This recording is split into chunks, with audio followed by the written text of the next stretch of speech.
drifted in from the lake, they were as beautiful as granite crags or withered trees. Each evening, he would close the gates and continue along the shoreline to put out the fire in the sausage grill and see to it that everything was as it should be. He'd replace the moss that children had pulled off the big rocks, and he'd collect the coins from the wishing well and lay them out on a newspaper to dry. He'd check to make sure none of the ashtrays were burning, then empty them carefully into the open sculptural oven. The June nights were quiet and the lake motionless, with a mirror image beneath each little island. The guard loved his repeated evening strolls, closing for the night.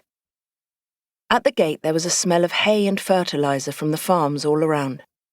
Along the shore was the smell of mud and grass, then the sauna with its smell of wet soot, and when he walked by the sculptures made of plaster he could smell tar.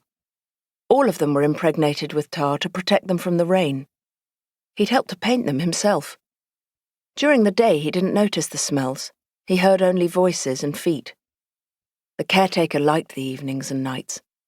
He didn't need much sleep and often sat by himself in the peace and quiet of the lakeshore for hours. He didn't remember. He didn't worry. He just was.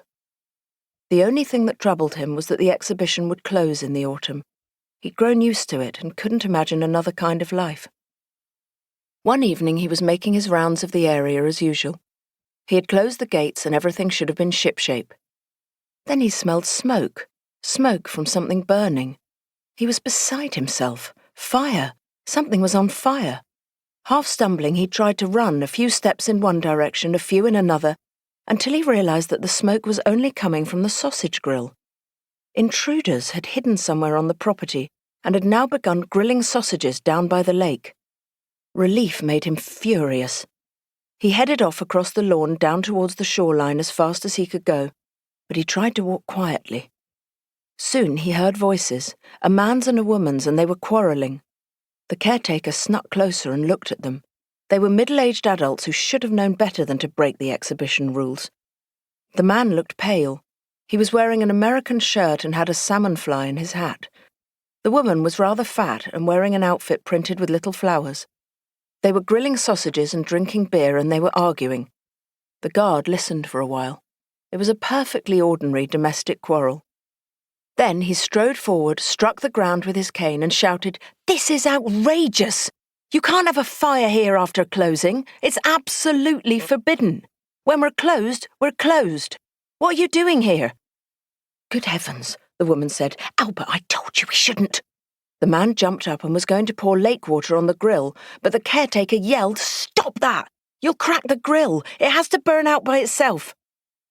Suddenly he was very tired and sat down on a rock. The man and the woman were silent. "Responsibility," the caretaker said.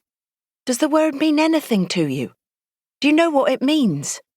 Every night I'm responsible for this whole enormous exhibition, and for the woods as well. There are works of art here by the country's finest artists, and it's all on my shoulders." "Svea," the man said, "give him a sausage and a glass of beer." But the caretaker turned it down. He didn't want to be placated. The evening had faded into a summer night, and a light mist came gliding in over the lake and hid the islands. The trunks of the birch trees grew whiter. "Perhaps I should introduce myself," the man said. "Fagerlund." "Rasinin," said the guard. The woman started packing up her baskets. Clearly they couldn't go on eating and drinking. "And what is that?" Rasinin asked, pointing his cane at a brown parcel they had put down on a rock. The woman explained quickly that it was a work of art they had picked out and paid for. It was the first painting they had ever purchased, and so of course they had to celebrate. "It's a silk screen," she said. "That's no excuse," Rasinin said. "Anyway, the correct name is serigraph. They make lots and lots of copies, but it counts as art anyway." "What's it of?" "It's abstract," Fagerlund said, "but we think it's two chairs turned a little away from each other." Rasinin said that he couldn't recall any such chairs, and then the wife said it had been the furthest in on the right, two perfectly ordinary kitchen chairs in front of some wallpaper. She spoke eagerly, and it was clear that she was trying to ingratiate herself. "You're wrong," her husband said. "They're folding chairs, the kind you can whisk out of the way in a second. And anyway, they're not important. It's the background that's..."